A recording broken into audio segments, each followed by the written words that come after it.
ಯೋಗಿಯ ಬೆಳೆಯಲ್ಲ ಅವಳ ಮುಡಿಗೆ ಕುಸುಮಗಳು.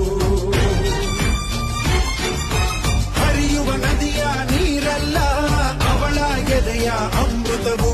ತುಮುಕುವ ಜೋಗದ ಸಿರಿಯಲ್ಲಿ ತುಂಬಿದ ನಗೆಯ ನರ್ತನವು.